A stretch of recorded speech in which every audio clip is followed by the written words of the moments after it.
중국이 인터넷 사용자들에게 국가가 인정하는 ID 시스템을 의무적으로 발급받도록 하는 국가 인터넷 신분증 제도가 도입될 것으로 보입니다. 이는 이 중국 내에서 인터넷을 사용할 경우에 모든 사용 정보들을 언제든지 국가가 파악할 수 있다는 점에서 75년 전에 출간되었던 조지 오웰의 소설 1984가 묘사했던 디스토피아가 오늘의 중국에서 실현될 수도 있다. 이런 깊은 우려를 낳고 있습니다. 여기에 대해서 Y타임스가 파헤쳐봤습니다. 지금 시작합니다.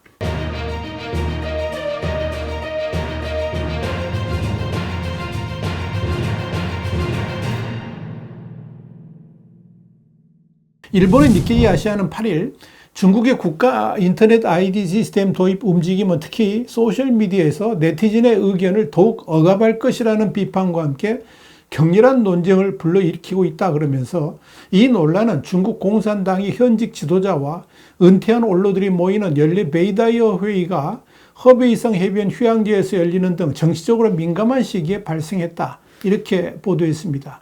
니케이에 따르면 지난 7월 26일 중국 공안부와 국가인터넷정보판공실은 인터넷 사용자가 온라인에 접속하기 전에 사이버 공간 아이디를 발급받도록 하는 규정 초안을 발표했습니다. 여기서 공안부는 경찰 조직을 감독하는 기관이고 국가인터넷정보판공실은 중국의 인터넷 규제 기관입니다. 일단 대외적으로는 앞으로 한 달 동안 이번에 발표한 규정 초안에 대한 대중의 의견을 수렴할 계획이다. 이렇게 밝혔지만 이는 어디까지나 형식적인 것이고 아마도 초안에서 핵심에서 벗어난 일부 내용은 수정을 하겠지만 기본적인 틀은 그대로 시행된다라고 보시면 됩니다.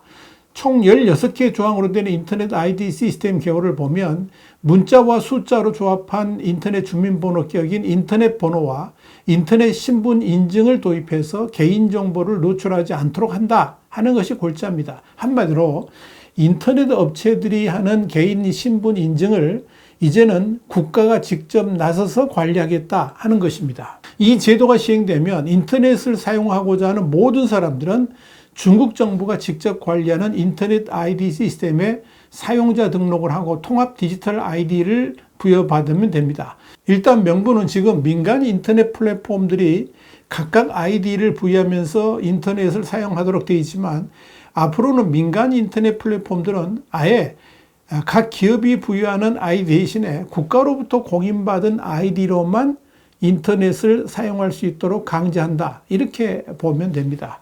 여기에 대해서 중국 당국은 플랫폼 기업들이 과도한 개인정보 수집 그리고 보유를 할 수 없도록 하기 위함이라고 밝히고 있지만 반대로 중국 내 인터넷 사용자의 모든 정보 그러니까 이용자의 인적사항은 물론이고 인터넷 이용 기록 등 전반적인 정보를 국가가 직접 관리하게 된다는 점에서 문제의 심각성이 있습니다. 그렇게 되면 국가가 인터넷을 사용하는 개인의 모든 것들을 다 파악할 수 있기 때문입니다.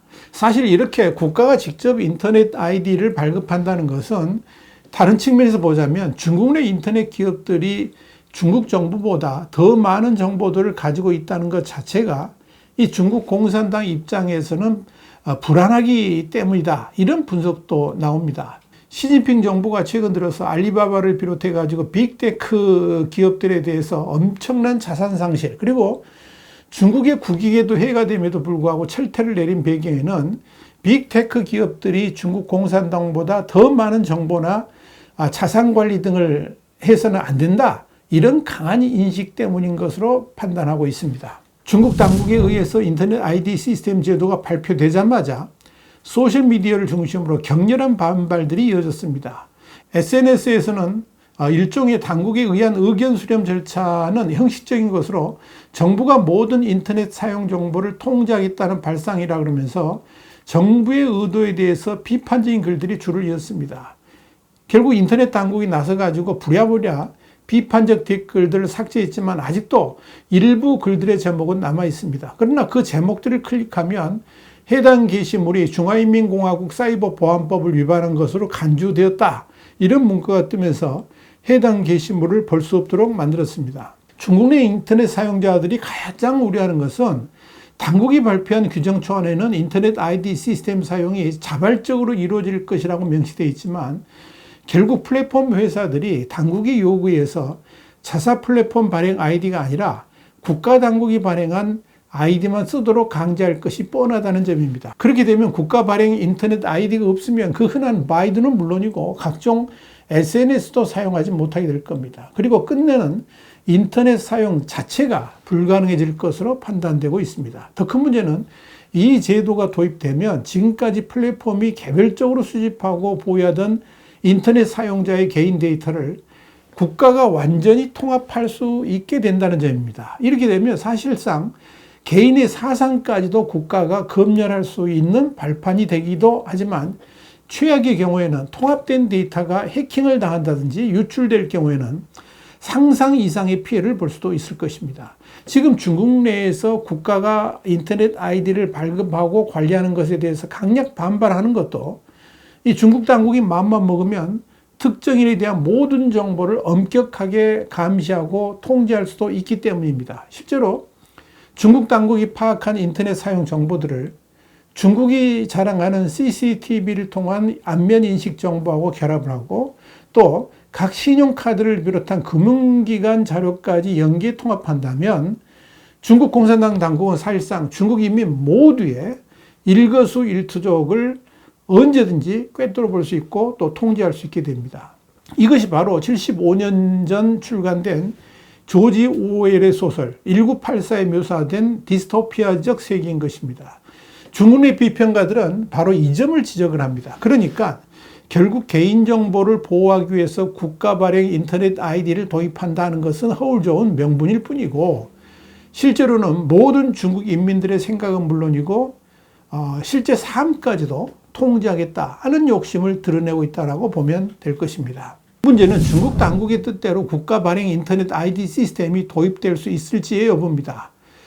중국 공산당이 실제로 인터넷 통제를 강화해 나간다면 지난 2022년 중국 전역에서 펼쳤던 백지 시위가 또다시 재현될 수도 있기 때문입니다. 이런 말을 꺼내는 중요한 이유는 이번에 중국 당국이 시행하려는 인터넷 아이디 제도가 사실 지난 코로나19 시대 신분증과 건강코드 앱을 결합했던 것과 유사하기 때문입니다. 시진핑 정부는 당시에 바로 코비드 건강 앱을 통해서 모든 중국인들의 출입과 자유로운 이동을 철저하게 통제하는 등 시진핑의 봉쇄 조치를 시행하는 데 있어서 핵심적 도구 역할을 했었습니다. 이런 중국 당국의 강압적 봉쇄 조치는 결국 졸지에 일자리를 잃은 수많은 학생들과 젊은이들을 거리로 나서게 만든 원인이 됐습니다. 백지 시위로 알려진 이 집단 행동은 코로나 봉쇄 정책을 즉각 폐지할 것을 요구했고 일부 시위대는 시진핑 주석이 하야를 직접 외치기도 했습니다. 이런 위세에 놀란 시진핑 주석은 결국 그 철통 같았던 이 코로나 봉쇄 조치를 전면 해제하기에 이르렀습니다. 사실상 두 손을 든 것입니다. 당시 백지 시위는 결국 성공을 했지만 나중에 시위 주동자들은 모두 소환됐습니다. 일부는 강력한 경고를 받았고 다른 일부는 일시적으로 구금됐습니다. 그런데 흥미로운 것은 사이버 신분증 제도 규정 초안이 발표된 직후에 후난성에서 백지 시위 때와 유사한 일이 벌어졌다는 점입니다. 신화연의 한 육교에 시진핑 국가주석을 직접 비난하는 현수막이 걸려서 중국을 발칵 뒤집히게 만들었습니다. 일부 SNS에 게시된 영상을 보면 시진핑을 독재자와 국가 반역자로 칭하면서 즉각 해임을 요구했습니다. 또 게시된 영상에는 자유, 민주주의, 선거를 요구하는 확성기 소리도 들렸습니다. 상황이 이렇다 보니까 이번 인터넷 아이디 제도 도입과 관련해 가지고 중국 공산당은 이 중국 내 움직임에 촉각을 곤두세우고 있습니다. 그러나 우려되는 것은 지금 중국의 젊은이들의 일자리 문제가 그야말로 심각하다는 점, 또 중국 경제가 최악의 국면으로 빠져들고 있다는 점 때문에 여론이 일시에 폭발할 수도 있다는 사실입니다. 분명한 것은 중국 당국이 모든 인터넷을 직접 관리할 수 있도록 하는 국가 아이디 시스템을 반드시 밀어붙일 것이라는 점입니다. 이 제도를 밀어붙이는 장본인들이 바로 중국의 안보 실세인 차이치하고 왕샤홍 공안부장이기 때문에 그렇습니다. 이는 그 두 사람의 체면도 걸려 있어서 초안이라는 말에 속아 넘어가서는 안 된다는 겁니다. 차이치와 왕샤홍은 시진핑의 권력 집중을 최일선에서 챙기는 두 개의 가장 큰 파벌인 푸젠성 그룹과 저장성 그룹의 핵심 멤버들입니다. 관영신화통신 보도에 따르면 차이치는 지난 3일 베이다이어에 나타나서 자연과학, 사회과학, 그리고 공학 및 문화예술 등 저명한 전문가들과 만나서 올해 모임의 시작을 알렸습니다.